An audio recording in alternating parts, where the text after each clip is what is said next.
안녕하세요. 바이놀드입니다. 오늘의 영상 주제는 테이퍼링과 금리 인상, 헝다그룹 이런 이슈들로 인해서 요즘 시장에 굉장히 불안감이 많이 드리워지고 있는데요. 그렇다면 우리가 최적의 매수 타이밍을 어떻게 잡아야 할지에 대해서 한번 알아보는 시간을 가져보도록 하겠습니다.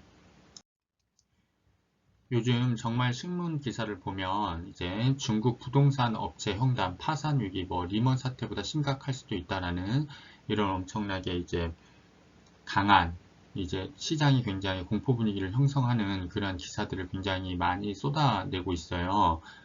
그리고 헝다 테이퍼링 금리 인상 종말로 치지 않는 비투 시대에서 굉장히 기사 제목들이 굉장히 자극적이고 앞으로 주식시장이 굉장히 폭락할 수도 있고 조정을 많이 받을 수 있다라고 이렇게 언론에서도 굉장히 많이 이야기를 하고 있습니다. 그래서 여러분들도 다 안다시피 또 미 연준이 곧 테이퍼링 시작할 수도 있고 이르면 내년 금리 인상 가능성이 있다라고 이렇게 또 얘기를 하면서 아무래도 시장의 유동성을 축소를 하니까 이제 주식시장은 조금 조정을 받을 수도 있겠죠. 그래서 우리가 이런 지금 앞으로의 일들이 이렇게 벌어질 텐데 그러면 우리가 어떻게 대응을 해야 될지에 대해서 한번 알아보는 시간을 가져보도록 하겠습니다. 제가 어느 커뮤니티에 보니까 이런 질문을 하셨더라고요. 어떤 분께서 목돈이 좀 생길 것 같은데 테이퍼링 발표 후에 사는 게 어떻겠냐라는 글인데요. 이분뿐만 아니라 제 주변 지인들 중에서도 지금 조금 주식시장에 좀 발을 담궈 보려고 하는데 내년에 악재가 그득하니까 내년에 좀 조정을 받고 들어가는 게 어떠냐라고 생각을 해서 현찰을 쟁여놓고 있으신 분들이 있는데요. 저는 이렇게 조언을 해주고 싶더라고요. 우선 첫 번째로는 목돈이 있으신 분들은 10개월에 나눠서 매수를 하는 것이 어떨까라는 생각이 듭니다. 뭐 꼭 10개월이 아니더라도 11개월도 괜찮고요. 아니면 24개월, 2년에 걸쳐서 나눠서 매수하는 것이 어떨까라는 생각을 해요. 미국이 앞으로 조정을 어떤 악재들에 의해서 조정 또는 폭락을 맞을 수도 있겠지만 그래도 결국은 극복하고 우상향한다라는 그런 믿음이 있으신 분들은 어, 최대한 이 개월수를 좀 적게 이렇게 나누셔 가지고 이렇게 매수하는 것이 좋을 것 같고 그래도 나는 좀 안정적으로 좀 매수를 하고 싶다라고 싶으신 분들은 개월수를 좀 크게 해가지고 좀 길게 잡으셔 가지고 분할로 매수하시는 게 아무래도 정신을 관리하시는데 멘탈 관리하시는데 좋지 않을까라는 생각을 하고 있습니다.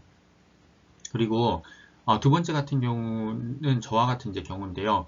월급 받으시는 분들은 지금부터 매수를 시작하는 게 어떨까라는 생각이 듭니다. 그런데 조건이 있는데요. 내년에 아무래도 금리 인상과 테이퍼링 그 다음에 올해가 빠르면 올해가 테이퍼링 같은 경우는 될 수도 있고요.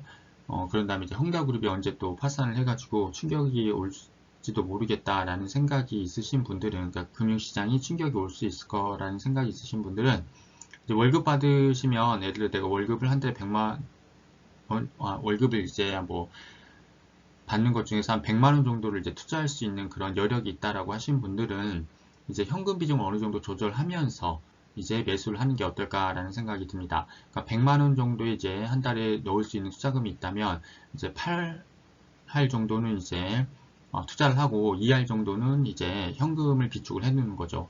또 본인의 그런 위험 감내도에 따라서 8대2도 괜찮고요. 7대3도 괜찮고 5대5도 다 괜찮다고 저는 생각을 하고 있습니다. 지금 저 같은 경우는 8대2 정도 또는 한 7대3 정도 요 정도에서 왔다 갔다 해서 지금 조금 현금을 조금 어느 정도 비축을 하면서 그다음 투자를 이렇게 하고 있는 상황이 되겠습니다.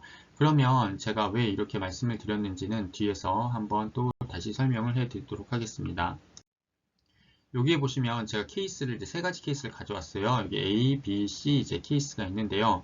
만약에 우리가 이 A 케이스를 먼저 보시면 우리가 지금 여기라고 생각을 하시면 이렇게 쭉 주가가 상승을 하다가 어떤 테이퍼링이라든지 금리 인상 또는 헝다그룹에 의해서 이슈에 의해서 시장이 조정을 받을 수가 있어요. 조정을 받게 되는데 제가 지금 매수했던 가격만큼도 내려오지 않고 살짝 조정을 받고 이렇게 다시 튀어서 이렇게 올라가는 경우가 한 가지가 있겠죠.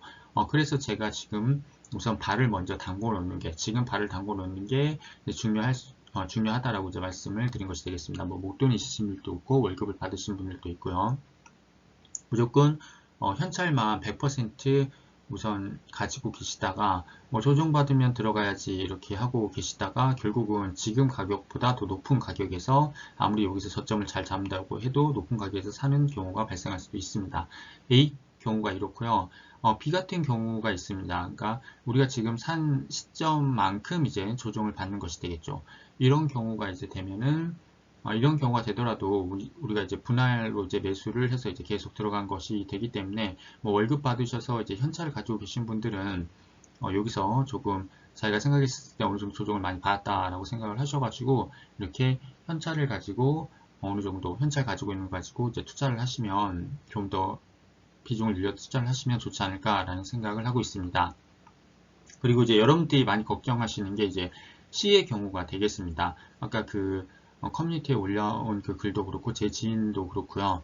이렇게 지금 이렇게 우리가 매수를 해서 들어가는데 또는 우리가 지금 매수를 하지 않고 있다가 이제 내년쯤 이제 조정을 세게 받아서 지금보다 더 낮아진 가격 요 타이밍을 이제 잡아서 이제 매수를 하는 게 어떨까라는 지금 이 시나리오 C의 시나리오를 이제 많이 생각을 하셔가지고 현찰을 100% 이제 유지하겠다라고 말씀을 하시는데요. 이게 사실 우리가 지금 A 케이스, B 케이스, C 케이스 어떤 케이스가 지금 펼쳐질지는 아무도 이제 모르는 것이 되겠습니다. 뭐 D의 케이스가 있을 수가 있겠죠. 생각보다 조정을 받지 않고 왜냐하면 다 알려진 악재는 또 악재가 아니다라는 말이 있잖아요. 그래서 내년에 금리 인상할 거, 그 다음에 올해 빠르면 테이퍼링 할 수도 있다라는 거 다 알고 있고, 그다음 헝다그룹도 뭐 파산을 한다고 하더라도 갑작스럽게 파산하는 게 아니라 뭐 점차적으로 이제 워낙 큰 기업이기 때문에 안전 장치를 마련해 두면서 이제 파산을 할 것이다 라는 그러한 이제 소식도 있고요. 그렇기 때문에 생각보다 시장의 충격이 크지 않고 D의 케이스를 이제 만들어 보면 그냥 시장은 잔잔하게 위로 올라갈 수도 있는 것이 되겠습니다. 그래서 이제 우리가 이 A 케이스, B의 케이스, C의 케이스를 이제 어느 케이스가 이제 발생될지를 모르기 때문에 뭐 지금 현찰을 100% 가지고 계신 분들은 이제 C의 케이스를 굉장히 이제 소망을 하시겠지만 이제 확률적으로 보더라도 A 케이스, B 케이스의 확률도 일어날 수 있는 확률도 있잖아요.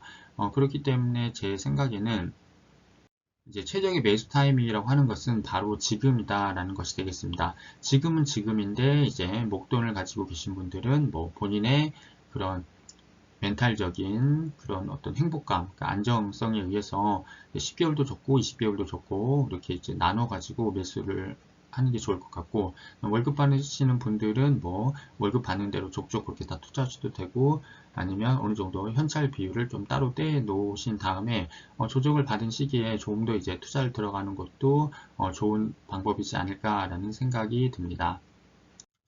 궁금한 점 댓글로 남겨주시고요. 오늘도 영상 시청해주셔서 감사합니다. 이상 바이오닐드였습니다.